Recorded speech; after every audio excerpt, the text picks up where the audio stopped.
Hello friends, welcome to Ruhanya vlogs. இன்றைக்கி ஒரு ஹெல்தியான பொங்கல் ரெசிபி தான் பார்க்க போகிறோம். கருப்பு கவுனி அரிசி வச்சு ஸ்வீட் பொங்கல் எப்படி பண்ணுறதுன்னு பார்க்கலாம். அதுக்கு 1 கப் கருப்பு கவுனி அரிசி எடுத்து ஒரு 8 மணி நேரம் ஊற வச்சுருக்கேன். இப்போ நீங்கள் மார்னிங் செய்ய போகிறீங்கன்னா நைட்டே ஊற வச்சுக்கோங்க. ஊற வைக்கிறதுக்கு முன்னாடி ஒரு 2-3 டைம் வாஷ் பண்ணிவிட்டு நல்ல தண்ணியில் ஊற வைங்க. ஏன்னா அந்த ஊற வச்ச தண்ணியை நம்ம யூஸ் பண்ணுவோம்.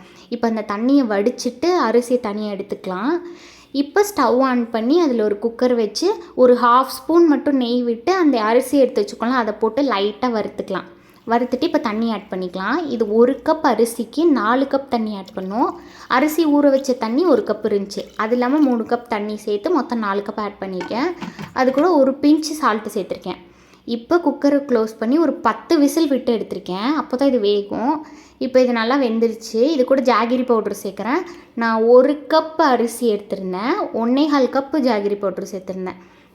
இப்போ நெய் விட்டுக்கலாம். அது கூட முந்திரி போட்டிருக்கேன். உங்களுக்கு முந்திரி, திராட்சை இல்லை வேறு எந்த நட்ஸ் வேணுனாலும் போட்டுக்கலாம். அதை நல்லா நெய்யில் வறுத்து அந்த பொங்கல் கூட ஆட் பண்ணிக்கலாம். இது கூட இப்போ ஏலக்காய் தூள் போட்டிருக்கேன்.